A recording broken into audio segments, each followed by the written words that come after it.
네, 여러분. 이번 시간에는 이제 프리트렌드 모델에 대해서 한번 살펴보도록 하겠습니다. 자, 뭐, 워트백, 뭐, 커브, 엘모, GPT, 버트, 그 다음에 그 위에도 굉장히 많이 나왔습니다. 뭐, 바트, D5 나오고, 그런 것들도 한번 살펴보도록 할게요. 그 다음에 어떻게 좀 파인 튜닝을 잘하게 할 것인가. 그 다음에 몇 가지 이제 내용들을 한번 살펴보겠습니다. 자, 프리트렌드 모델이 뭐냐라고 하면은, 나중에 우리가 이 트랜스포머까지 하고 CNN 넘어가고 비전 넘어갈 텐데, 비전에서도 마찬가지입니다. 자, 일단은 이제 뭐 인공지능과는 무관한 내용이지만 굉장히 잘 비유한 내용이 있습니다. 글을 읽고 이해하는 능력은 자동차를 비유하면 엔진의 성능과 같습니다. 즉, 쉽게 생각하면 여러분이 글을 굉장히 잘 빠르게 읽고 잘 이해할 수 있는 능력을 가졌어요. 그러면 여러분은 뭐 여러분 나중에 뭐 책, 뭐 소설책도 금방 이해할 수 있게 돼요. 나중에 여러분이 뭐 어떠한 시험을 준비한다, 뭐 공무원 시험을 준비한다. 그때도 금방 그래도 비교적 남들보다는 빨리 이제 공부를 할 수 있을 거고 여러분이 뭐 고시를 공부한다 마찬가지일 겁니다. 그죠? 엔진의 능력이 있으면 그죠? 잘 된다. 마치 또 체력이 좋은 친구가 있다. 굉장히 체력이 좋아요. 운동 센스가 있었다. 그럼 그 친구는 축구를 좀만 알려주면 축구 잘할 가능성이 커요. 그죠? 마치 그거죠. 여러분들 뭐 초등학교 때 육상부 하던 친구들 중학교 가면 축구하고 중학교 가면 뭐 농구합니다. 그죠? 달리기 빠르면 유리하니까 다 뭘 하든. 자, 그 다음에 뭐 비슷하게 수학을 잘하면 뭐 어디까지나 뭐 비우긴 합니다. 수학을 잘하면 뭐 수학을 굉장히 잘하면 물리도 좀 금방 배우고 뭐 화학도 좀 금방 배우고 그다음에 뭐 인공지능도 좀 금방 배우고 그러지 않을까라는 생각을 할 수 있는 거죠. 네, 뭐 혹시나 뭐 기분 나빴다면 물리과, 화학과, 인공지능학과 학생들 미안합니다. 어쨌든 예시인 것 뿐이고요. 너무 깊게 생각하지 말아주시고 또 뭐 지금 뭐 배가 고프니까 이제 요리로 한 가지 예시를 들면 이제 그 제가 이제 뭐 좋아하는 이제 신한 교수님 최우식 교수님께서는 뭐 이런 비유도 합니다. 이제 뭐 시립대학교 최우식 교수님께서는 아 그럼 이건 사골 아니냐 뭐 마치 육수인 거죠. 여러분 한번 생각해 보시면 육수가 좋으면 그죠? 육수가 좋으면 그 육수로 나중에 여러분들이 뭐 국밥을 만들든 뭐 라면을 끓이든 굉장히 맛있겠죠. 마치 뭐 멸치 다진 물로 우리가 뭐 칼국수도 만들고 쌀국수도 만들고 하는 것처럼 그런 존재다라고 생각하시면 됩니다. 뭐가 프리트렌드 모델. 쉽게 생각해서 굉장히 많은 책을 미리 읽어놓은 친구라고 생각하죠. 자, 이런 프리트렌드 모델은요, 사실 굉장히 옛날부터 있었어요. 워투백 12년도, 13년도, 뭐 14년도까지 굉장히 많이 쓰였죠. 그건 어떤 거냐면요. 트랜스포머 안 쓰고 LSM도 안 쓴 모델이에요. 그냥 유러넷만 쓴 모델입니다. 어떻게 했냐면 단어가 있어요. 그러니까 문장이 있죠. 이렇게 문장이 있어. 문장이 있어요. 아, 이거 문장이라고 가정할게요. 문장이에요. 그러면은 문장에 빵을 뚫어놨습니다. 15원. 빵을 뚫어놓고 좌우 단어 이용해가지고 이거 두 개씩 만약에 예를 들어서 두 개씩 이용해서 이 여기에 오는 게 뭘까? 이거 맞추는 거예요. 빵을 뚫어놓고. 그래서 얘를 각각의 단어들의 인베딩을 이 가운데 단어를 잘 맞추도록 하기 위해서 이 인베딩을 학습하는 겁니다. 워드 인베딩. 워드 인베딩이라는 거는 그 단어를 대표하는 벡터, 단어를 벡터로 표시하는 거. 워드 인베딩입니다. 그걸 학습하는 거예요. 어떻게? 이 주변 단어들로 가운데 단어를 예측할 수 있게 하는 게 C5였습니다. 반대로 가운데 단어 하나 가지고 주변 단어 예측하게 하는 거는 스킵그램이라는 게 있었어요. 얘가 12년도, 13년도 가서 한 15년도까지 굉장히 많이 썼습니다. 즉, 단어에 대한 값을 이미 저장해 놓는 겁니다. 우리가 위키피디아 같은 거 가져와서 위키피디아에 대해서 얘를 아니면 트위터 데이터 가져와서 트위터 데이터에 대해서 얘를 막 다 학습할 수 있겠죠. 그러면은 이제 강아지는 강아지 오드부터 고양이 오드부터 다 알아놓는 거예요. 다 저장해 놓는 거예요. 그거 가지고 와서 쓰면은 우리가 그걸로 나중에 번역 같은 거, 번역 데스크, 트랜스레이션 같은 거 할 때 그걸 어쨌든 활용해서 트랜스레이션 하면 더 잘 된다는 거예요. 마치 우리가 뭐 칼국수를 만들 때 그냥 칼국수 맹물에 만드는 게 아니라 멸치 다시물로 만들면 더 맛있는 거죠.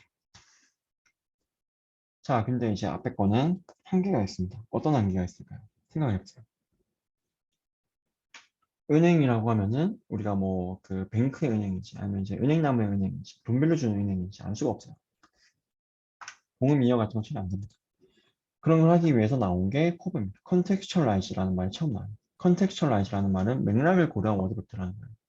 더 이상 자 강아지, 고양이, 강아지 워드벡터, 고양이 워드벡터 1대1 매칭 안 돼요. 이제 이 강아지라고 해도 똑같은 강아지도 뭐 그죠? 똑같은 강아지라고 하더라도 여러 의미가 있겠죠. 그죠? 뭐 수업에서 말하기 좀 어렵지만 여러 의미가 이제 있을 거고 그러면은 얘가 어떤 맥락에서 쓰였냐, 어떤 문장에서 쓰였냐에 따라서 얘가 다른 의미를 가지겠죠. 그럼 이 문장에 대해서 이 강아지 워드 벡터가 정해지는 겁니다. 어떤 문장에서 쓰였냐에 따라서 강아지 워드 벡터가 달라지게 하고 싶은 거예요. 이거 어떻게 할까요? 대학원생분들은 또 다시 뒤로 돌아가서 스킵 이거 정지하시고 생각하세요. 어떻게 할까요, 이거? 자, 알고 나면 간단합니다. 그냥 LSM 돌리는 거예요.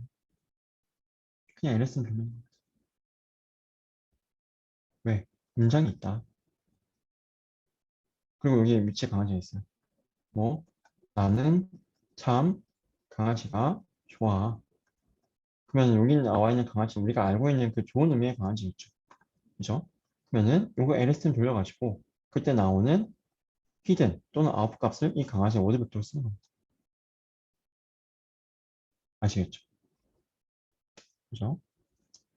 여기서 이제 코브에서는 이제 코브라는 모델은 이제 한 15년도, 16년도에 이제 나왔는데요. 거기서는 이제 어떻게 했냐면 코브에서 이 LSM에서 나온 것과 그다음에 글로벌은 이제 우리가 수업에서는 다루진 않았지만 앞에서 봤던 이런 15들의 변형으로 생각하시면 됩니다. 네, 그거 두 개를 콘캐트넷에서 같이 쓰고 있습니다. 이런 걸로 우리가 분류하거나 트랜스레이션 같은 거 하면 굉장히 잘 되더라고요. 그 얘기를 하고 있습니다. 아시겠죠? 그리고 커브는 약간 한 가지 다른 점이 있다면 이제 앞에서 봤던 15 같은 거는 이제 그 다음 단어, 중간 단어 빵꾸 뚫어놓고 예측으로 했다면 여기서는 트랜스레이션, 번역으로 했습니다. 번역을 잘하게 하기 위해서 워드 벡터를 미리 학습시키는 거예요. 그러면은 여러분 한번 생각해 보시면 근데 이제 엘모가 그 다음에 나왔는데요. 엘모는 이제 앞에서 봤던 코브의 이제 한계를 또 극복하기 위해 나왔습니다. 아니 교수님 코브 너무 좋은 것 같은데 또 이것도 단점이 있나요? 한번 생각해 보세요. 특히 대학원생분들 또 다시 한번 정지하고 생각하세요. 자, 코브가 이미 콘텍스츄얼라이즈 워드 벡터인데 여기서 뭘 더 하라는 거냐라고 생각할 수 있는데 자 우리가 여러분 책은 많이 읽으면 많이 읽을수록 좋겠죠. 그죠? 책은 많이 이상한 책이 아닌 이상 책은 많이 읽으면 읽을수록 좋습니다. 데이터는 많을수록 좋아요.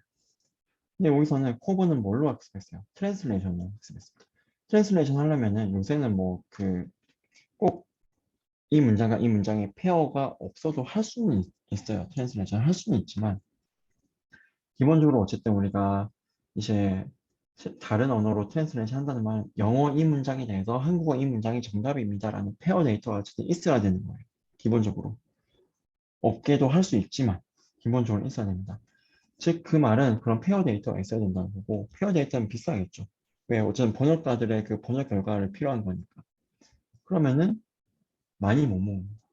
많이 못 써요. 책을 많이 읽을 수가 없어요. 워드투백 실버거 같은 거는 다시 한번 생각해 보시면 그냥 문장 있으면 단어 빵꾸 뚫어놓고 그 가운데 단어 예측하는 거니까 너무 쉬운 거예요.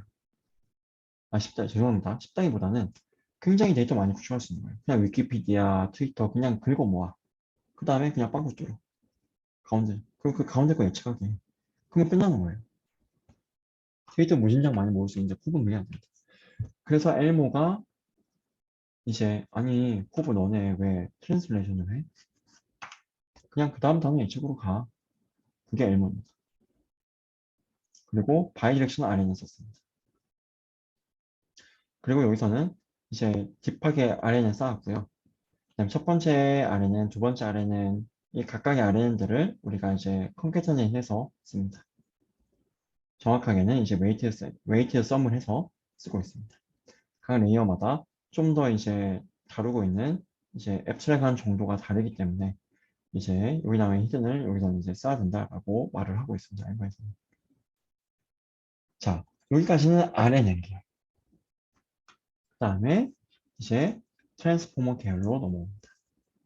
GPT 많이 들어봤죠. GPT-3. 그죠? GPT-3 많이 들어봤는데, 일단 여기서는 GPT-1입니다. 자, 트랜스포머랑 똑같아요. 정확하게 트랜스포머의 그 디코더 부분이랑 똑같습니다. 아까 말씀드렸죠. 트랜스포머의 디코더는 어쨌든 단어를 생성하거나 그 다음 단어를 예측해야 되기 때문에 여러분 그 다음 단어 예측하는 여기서 이 여기에서 자 여기가 우리 A, B, C, D라고 할게요. 단어의 순서가 A 다음에 B 오고 B 다음에 C 오고 C 다음에 D 옵니다. 자 여기가 A, B, 뭐 C, D예요. 근데 우리 A가 왔을 때 B가 오도록 예측하고 싶어. 그럼 애초에 B를 인풋으로 넣어주면 이거 그냥 아이덴티티 함수만 학습해버리면 B 나오잖아요. 뭔 의미가 있나요? 유의미한 학습이 안 되겠죠.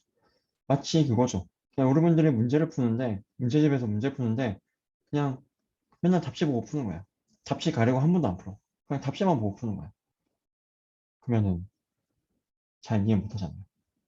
그죠? 그래서 답지 가리고, 여기에서 요력하는 거 없는 거잖아요. 이렇게. 디코드에서는 그렇게 한다고 했죠. 그래서 마치 GPT는 트랜스포머에서의 그 디코더 구조만 딱 있는 걸로 생각하시면 됩니다.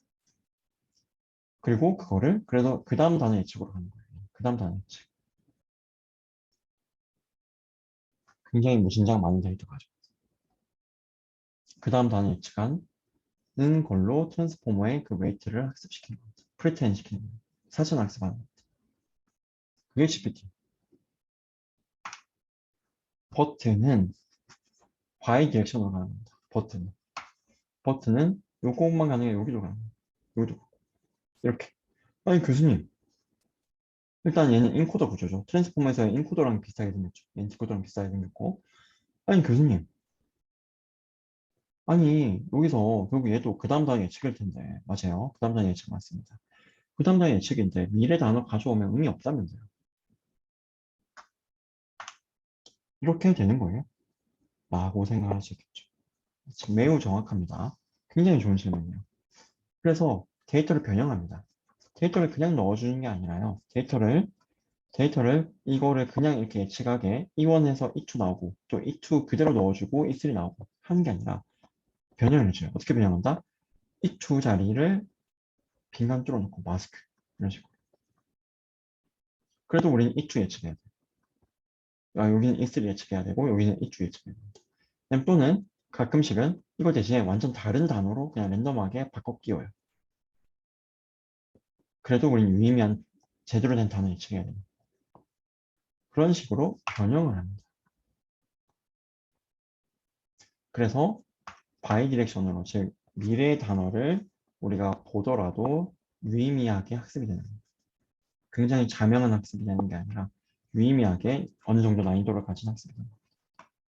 여기서는 이제 한 가지 태스크를 더해요. NSP라는 사전 학습을 위해서 그 사전 학습한다는 우리가 책을 굉장히 많이 읽는다는 거고 책을 많이 읽어서 우리가 굉장히 많은 지식을 쌓는다는 거예요. 그럼 어떻게 어떤 태스크를 주면 우리가 지식을 더 빨리 쌓게 할까? 그게 한때 뭐 지금도 그렇고 굉장히 중요한 태스크였고요. 버튼은 NSP라는 거를 하나 더 추가해 줍니다. 자, 버트가 들어가는 거는 어떻게 들어가냐면요. 문장 두 개가 들어가요. 버튼은. 이렇게. 이게 인풋이에요. 문장 두 개 들어갑니다. 그리고 CLS라는 거는 이제 나중에 좀 클래시파이어에 쓰기 위한 스페셜 토큰. 그 다음에 이제 첫 번째 문장. 그다음에 문장의 구분을 지켜주는 또 스페셜 토큰. 그 다음에 두 번째 문장. 이런 식으로 들어가고 있습니다. 또 이제 문장의 끝을 나타내고 있겠죠. 그럼 여기서는 이제 각각의 토큰 인베딩, 스페셜 토큰에 대한 인베딩, 그 다음에 각 단어들의 인베딩을 해주고, 여기서는 이제 포지션 인베딩 들어갑니다. 포지션 인베딩 들어가고. 근데 버트에서는 포지션 인베딩이 그 시누스에다 함수 쓰는 게 아니라 그냥 랜덤하게 이니셜라이즈해서 러너블하게 만들어줍니다. 자, 그 다음에 세그먼트 인베딩 들어가요. 왜 여기서 세그먼트 인베딩 들어가나요? 문장 두 개가 간다고 했죠. 문장 두 개가. 문장 두 개가 들어가니까 어디까지가 첫 번째 문장이고 어디까지가 두 번째 문장인지 표현해주고 싶어요. 그래도 러너블하는 형태로 들어갑니다. 이거 다 더한 게 인풋 인베딩입니다. 버트. 아시겠죠? 그러면 이제 NSP 같은 경우는 이제 여기를 이용해서 자 요거에 대응되는 인풋 나오고 인풋 나오고 인풋 나오고 인풋 다 나왔겠죠. 이거 개수만큼 나오겠죠. 이거 길이만큼. 얘를 트랜스폼 쫙 올려줘요. 트랜스폼 쫙 올려주면 마찬가지로 그 길이만큼 쫙 나옵니다. 요거에 대응되는 건 여기 CLS에 대응되는 CLS 토큰에 대한 인베딩 대응되겠죠. 요거 가지고 맞냐 아니냐 예측하는 거예요. NSP는 이 문장과 이 문장이 연속된 문장이냐 아니냐를 예측하는 겁니다. 분류하는 거예요. 그걸로 추가적인 태스크를 하나 더 준 겁니다. 그러면은 좀 더 문장을 잘 이해하더라 라는 실험 결과가 있는 거예요.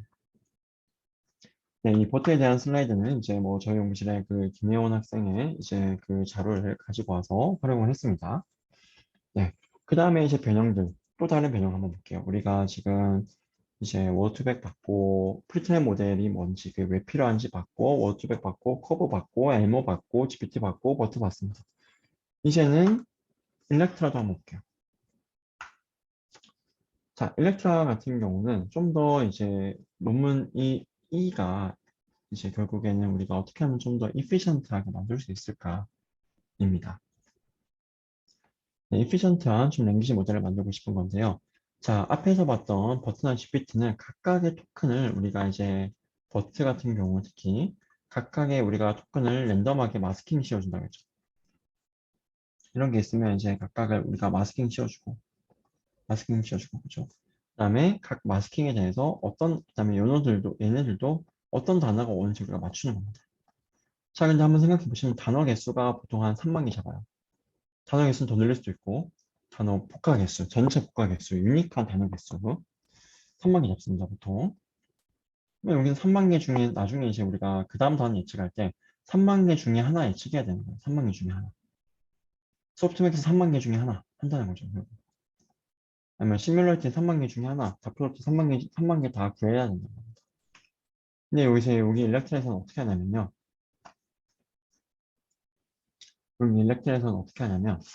이제 그 3만 개 중에 이제 하나를 맞추는 게 아니라 맞냐 아니냐를 예측하는.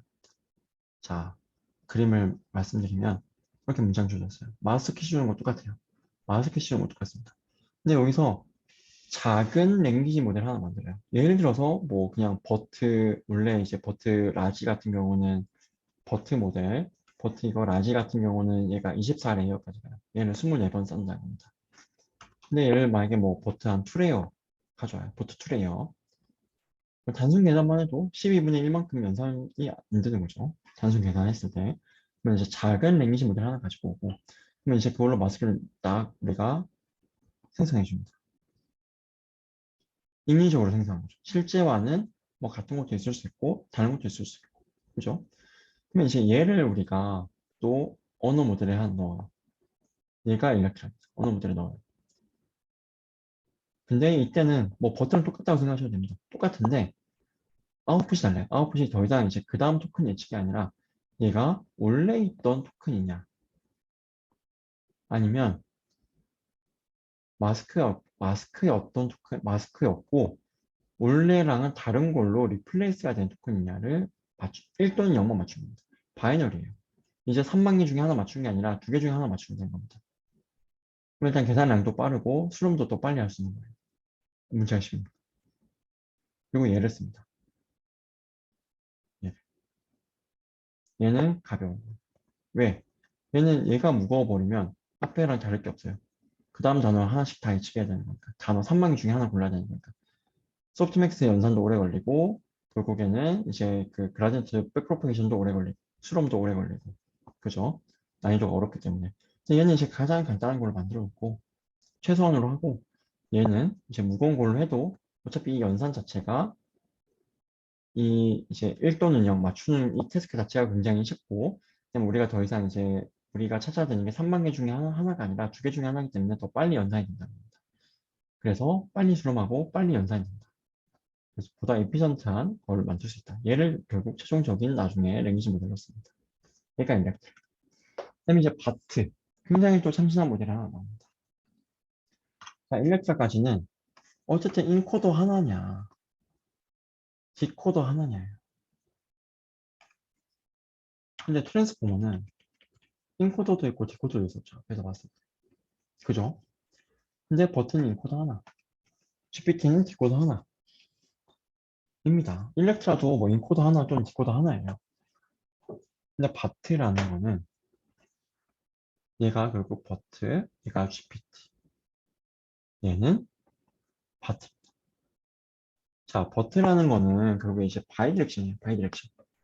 우리가 뭐 마스크 씌워주고 단어 토큰에 그다음에 얘를 뭐 랜덤 단어로 리플레이스 해주고 하면서 좀 괜찮아지기는 하지만 여전히 이제 어쨌든 미래 정보를 보는 거예요. 그 까닭에 나중에 우리가 뭐 좀 문장 생성을 한다든지 그런 거에 대해서는 좀 쉽지가 않습니다.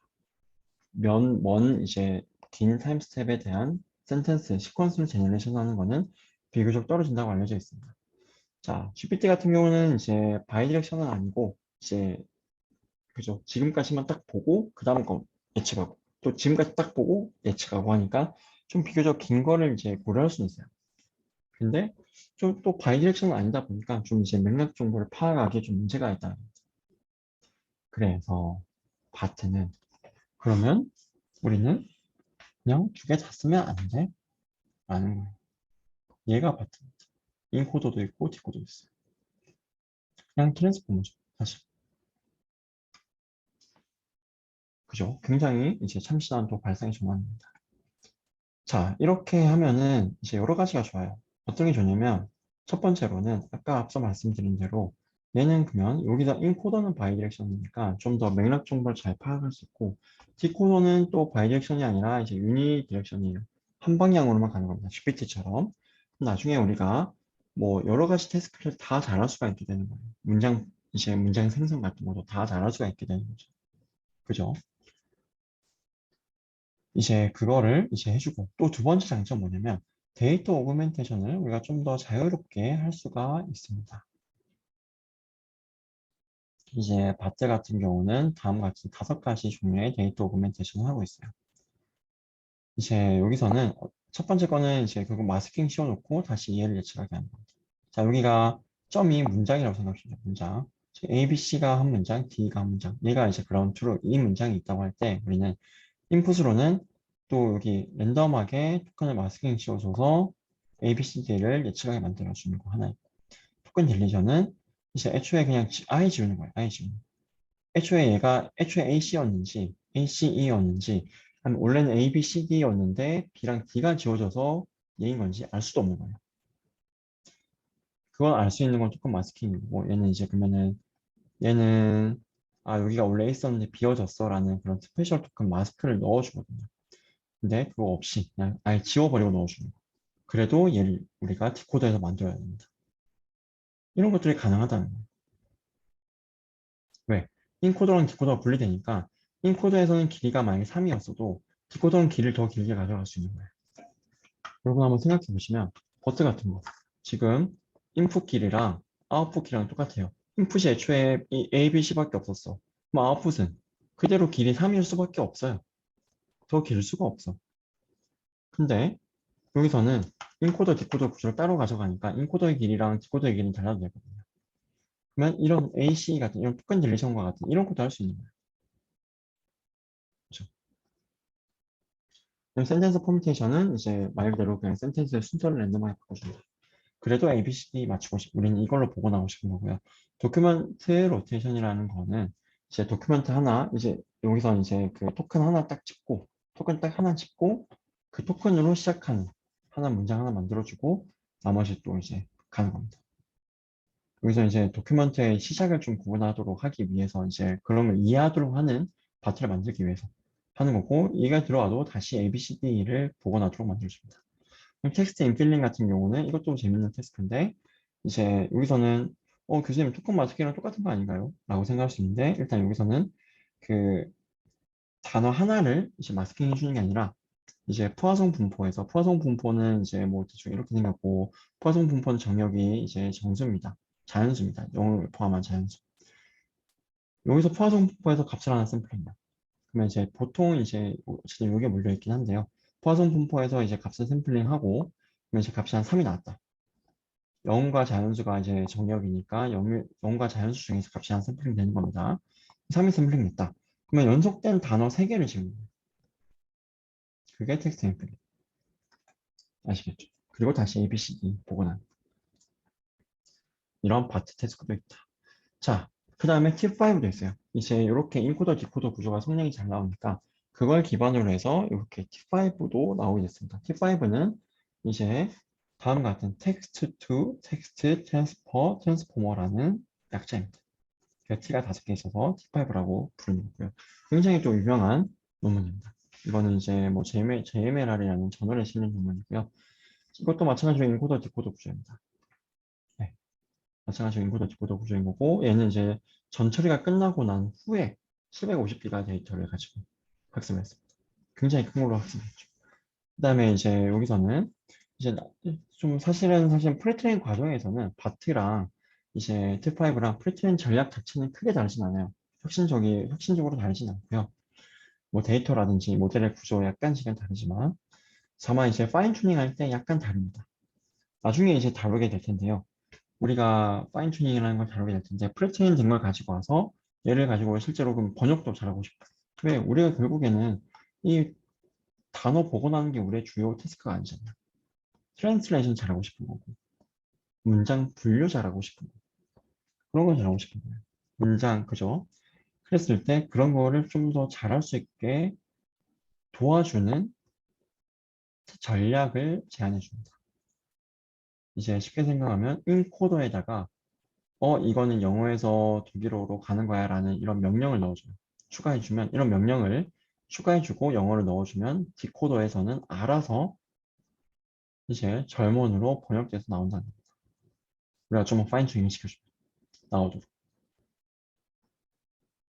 그러면 이제 문장에 이제 약간 여기 STSB syntax 같은 경우는 두 개의 문장이 좀 얼마나 좀 얼라인 되는 거냐를 말해주는 거거든요. 그 3.8만큼 얼라인 된다. 이런 숫자 같은 것도 디코더로 내뱉게 되는 겁니다.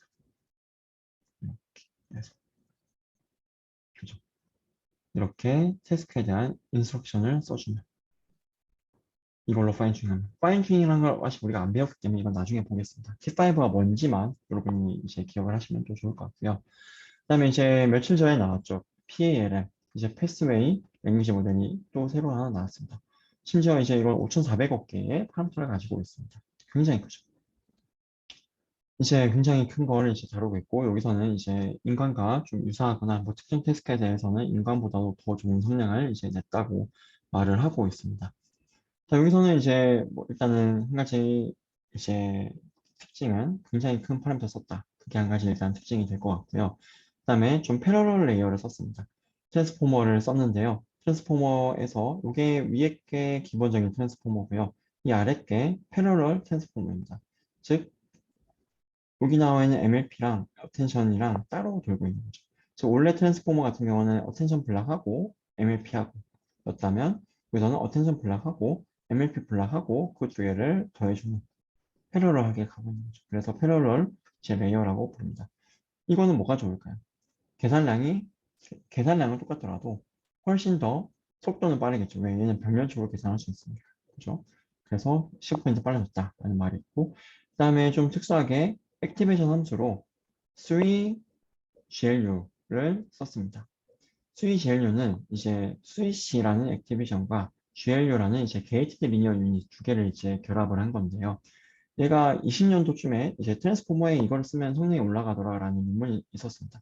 그걸 이제 가져와서 해봤더니 뭐 여기 PALM에서도 잘 되더라 라는 이제 결과가 있어서 여기서도 썼습니다.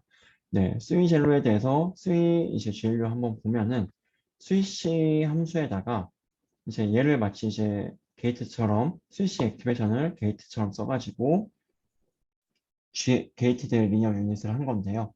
여기 나와 있는 스위시 같은 경우는 이렇습니다. 이렇게 생겼어요. 자기 자신에 대해서 이렇게 갑니다. 베타는 하이퍼파라미터. 그래서 이제 혹자는 이제 스위시를 셀프 게이트라고 이제 부르기도 합니다. 왜? 자기 자신에다가 시그마 해가지고 0과 1 사이로 이제 마치 LSTM 게이트처럼 그죠? 그래서 셀프 게이트 해주는 거다라고도 말을 많이 하고 있습니다. 바이어스를 안 썼다고 해요.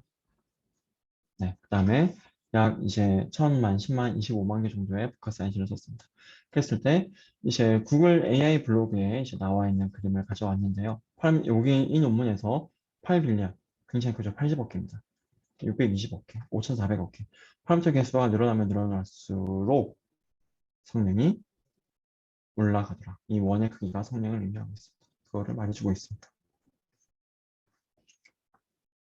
네, 여기까지 해서 이제 프리트레이닝은 이제 우리가 끝내도록 할 텐데요. 여기 그 전에 이제 끝내기 전에 하나만 더 보면 지금 여러분 이거 공통적으로 보면은 굉장히 사이즈가 크죠. 540, 5,400억 개까지 갔습니다. 그죠? 아니 이렇게 커도 되는 건가요? 라고 이제 생각이 들 수가 있겠죠. 왜? 사실은 뭐 우리는 이제 뭐 초반 주차에 배우긴 했지만 어쨌든 우리가 머신러닝, 머신러닝 이런 인공지능 배우는 이유는 결국 일반화 잘하기 위한 거예요. 그렇죠? 이런 것만 보고도 이런 뭐 예를 들어 뭐 이런 사례를 보고도 이런 사례를 처음 봤을 때도 얘가 사구나 라는 걸 알고 싶은 거죠. 처음 보는 데이터 잘하게 하고 싶은 게 우리의 목표입니다. 근데 이제 파라미터 수가 많으면 이제 트랜지션 과거의 이제 전통적인 이제 지식으로는 파라미터 수가 많으면 그만큼 오버피팅이 일어난다. 그게 과거의 전통적인 또 일반적인 통계에서 말하는 이제 방식입니다. 하지만 최근에는 그러지 않다는 거죠. 이거 결과만 봐도 사실 알겠죠. 5,400억 개로 하니까 더 잘 되잖아요. 그죠? 그러면 이제 모델이, 우리가 머신러닝 모델이 언제 잘 되냐? 어느 모델이 잘 되는 거냐? 그럼 우리 어떻게 앞으로 설명해야 되는 거냐? 파라미터 개수로는 도저히 설명 못한다. 이제 뭘로 설명해야 되냐? 이 그림이 이제 여러분, 이거는 제가 앞에서 한번 말씀드렸던 기억이 납니다. 그래서 이제 20년도에 나온 이제 그 뉴욕대에서 나온 논문에서는 이제 파라미터 개수는 이제 하수가 하는 일이고 파라미터 개수가 아니라 다른 걸로 모델이 잘 되는 이유를 찾아야 된다. 라고 딥러닝 파라미터 개수가 늘어나면 또 어떤 모델이 잘 되는지 그건 파라미터 개수랑 무관한 거다. 라고 말하고 있습니다. 그래서 여기서는 실제로 어쨌든 우리가 서치 스페이스를 찾을 때 좀 너무 이제 서치 스페이스가 너무 커도 안 되고 너무 작아도 안 되고 적당히 해야 된다. 모델의 서치 스페이스가. 그걸 이제 말해주고 있고요. 아직은 여러분 뭐 정립된 건 없어요. 없어요. 다 실험적인 결과들입니다. 그다음에 이제 또 다른 연구는 이제 좀 더 이제 그 로컬한 좀 더 이제 와이드한 로컬 미니마로 가는 게 중요하다라고 말하는 논문도 있습니다. 그렇죠, 여러분은 우리가 수업 초반에 한번 봤던 것 같은데 지금 여기 검은색이 트레이닝 로스, 빨간색이 테스트 로스입니다. 그러면 이제 우리가 여기 샤프한 미니마, 샤프한 트레이닝, 여기 샤프한 미니마, 즉 약간만 바뀌어도 트레이닝 에러가 약간 올라가는, 하지만 크게 올라가지 않는. 여기를 한번 보시면 이제 테스트 로스, 즉 트레이닝 데이터와 테스트 데이터가 약간만 바뀌어도 굉장히 성능이 올라갑니다. 굉장히 로스가 올라가요. 성능이 떨어지는 거죠. 로스가 올라가니까. 근데 이제 얘랑 얘는 트레이닝 로스는 똑같지만 테스트가 약간 바뀌어도 얘는 여전히 좋은 로스를 가지고 있어요. 여전히 좋은 성능을 가지고 있습니다. 그래서 우리는 이런 얘가 이제 등고선이 로스를 의미해요. 이 색깔로 가면 갈수록 로스가 올라가는 거고. 그러면은 우리가 이제 트레인 로스에서 얘나 다 트레인 로스 자체는 똑같지만 왜 등고선이니까 이왕이면 여기 넓은 트레인 로스를 찾아야 한다. 이 지점으로 우린 이 지점에 위치하는 웨이트를 찾아야 한다. 라는 게 한 가지 또 방향입니다. 또 한 가지 방향은 아치 스케일로 간다. 입니다. 자, 지금 아까 말씀드린 대로 이제 메가트론 사실은 아까 봤던 그 이제 패스웨이 LM 전에도 한 5천억 개 가까이 되는 게 있었어요. 근데 이제 뭐 공개가 됐고 정말 인간보다 더 좋은 성능을 낸 거는 이제 또 패스웨이 LM이라서 지금 패스웨이 LM에 좀 더 각광을 받고 있는 것 같고 여기에 이제 또 5천억 개가 추가됐죠. 패스웨이 LM으로. 그죠? 자, 또 한 가지 방법은 우리가 왜 이렇게 지금 모델 사이즈를 늘리고 있냐? 결국 모델 사이즈가 크면 성능이 올라간다는 거를 우리는 실험적으로 알고 있습니다. 그래서 여러분 이제 뭐 여러 가지 옛날에 반도체에서 이제 뭐 황해 법칙이라는 게 있었어요. 그죠? 결국에는 이제 우리가 뭐 저는 뭐 반도체를 잘 모르지만 이제 연도가 뭐 특정 연도마다 결국 이제 반도체와 관련된 성능이 이제 2배가 늘어난다. 이제 그런 황해 법칙이 있었죠. 여기 이제 그 랭귀지 모델링 뉴럴 네트워크 쪽에서도 이제 뉴럴 스케일링로 또는 카플란로라고도 부릅니다. 왜? 이 논문의 저자의 이름이 카플란이기 때문입니다. 여기서도 이제 말을 하고 있어요. 결국 모델 사이즈가 늘어나면 늘어날수록 성능이 올라가더라. 아닙니다. 이 Y축이 지금 테스트 로스예요. 테스트 로스. 그다음에 X축이 파라미터 개수. 네, 여기서는 이제 그 워드의 그 복화에 대한 그 인베딩 개수는 일단 인베딩 파라미터 개수는 뺀 거긴 한데요. 그다음에 여기는 데이터 개수. X축이. 그다음에 여기는 컴퓨테이션 양입니다. 여기는 이제 그 페타플롭으로 쟀는데요. 그리고 이제 플로팅 포인트. 그리고 우리가 이제 매트릭스 행렬 연산할 때 곱하기 더하기 같은 거 할 때 그런 오퍼레이션이 결국 몇 번 들어가냐고 나타내고 있는 겁니다. 그랬을 때 이 세 가지가 다 일어나면 성능이 오른다는 거예요. 전부 다. 이게 결론이거든요. 일단 제가 이 논문에서 일부만 가져온 겁니다. 요약해서. 이 논문에선 진짜 공식을 막 적어놔요. 수식을. 정말 요거에 몇 승을 하면 이제 뭐 성능은 몇 배가 증가될 수 있고 그런 걸 실험적으로 물론 이제 뭐 이론적으로 완전 증명된 건 아니고요. 실험적으로 봤을 때 경험적으로 이런 이퀘이션, 이런 방정식을 따라서 성능이 오르더라라는 걸 말해주고 있습니다. 그리고 퍼포먼스는 굉장히 이제 스케일에 뭐 파라미터 스케일이든 데이터 스케일이든 컴퓨테이션 스케일이든 거기에 굉장히 크게 디펜드하더라고요. 반면에 모델의 쉐입, 뭐 예를 들어서 뭐 멀티헤드 어텐션 몇 번 쓰냐, 멀티헤드 어텐션 할 때 어텐션을 뭐 헤드를 8개로 하냐, 10개로 하냐 그런 거는 생각보다 별로 안 중요하더라라는 겁니다. 그 다음에 파워로를 따른다는 거예요. 여기 한번 보시면 여기 지수예요, 지수. 그래서 파워로를 이렇게 따른다. 그 얘기를 해주고 있습니다. 그죠? 그 다음에 이제 여기서는 결국에 모델 사이즈가 증가하면 또 데이터 사이즈 증가하면 또 컴퓨테이션 양이 증가하면 성능 오른다는 거예요. 근데 데이터셋 사이즈 고정하고 모델 사이즈만 올려. 그러면은 데이터 사이즈는 고정하고 모델 사이즈만 올려. 그러면 이만큼까지는 성능 향상은 없고 페널티가 좀 있다는 거예요. 아시겠죠? 대신에 경험적으로 모델 사이즈가 한 8배 증가할 때 한 데이터셋이 한 5배 정도 증가하면 페널티 없더라. 그러면 이제 이렇게 예쁘고 멋지게 성능이 증가하더라 라는 얘기를 해주고 있습니다. 그 다음에 더 신기한 거는, 더 재밌는 거는 이런 것도 가능하다는 거예요. 자, 우리가 트레이닝 할 때 트레이닝 이제 계속 쫙 시켜요. 뭐 100 이터레이션, 1000 이터레이션, 1000 이터레이션 쫙 시킵니다. 근데 초반에 몇 이터레이션만 우리가 관측하고 그걸로 익스트라폴레이션 하면 그 딱 초반 몇 개의 로스만 보는 거예요. 그것만 보고 미래 시점에서의 로스를 우리가 예측할 수 있다는 겁니다. 경험적. 아시겠죠? 비슷한 게 그게 있어요. 러닝 로스. 러닝 로스라는 논문이 있어요. 우리가 데이터 놓고 우리 모델 있고 로스 나오죠. 그러면 이 로스를 예측하는 모델을 하나 만들어요. 그러면은 이제 나중에 어떤 데이터가 들어왔을 때 이 데이터가 좀 어려운 데이터다 아니다 구분이 되는 겁니다.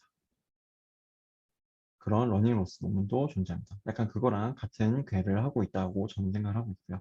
그래서 이런 논문이 있기 때문에 애초에 뭐 로스를 예측할 수 있다는 게 알려져 있는 사실이기 때문에 이 사실도 막 그렇게 놀랍지는 않습니다.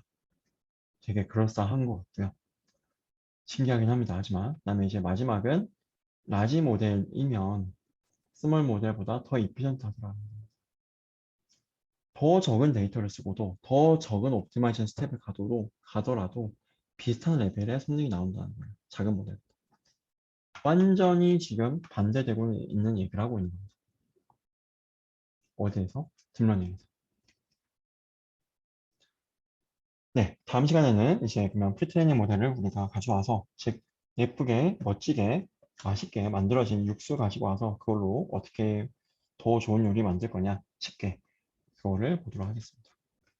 네, 여러분 고생 많았습니다.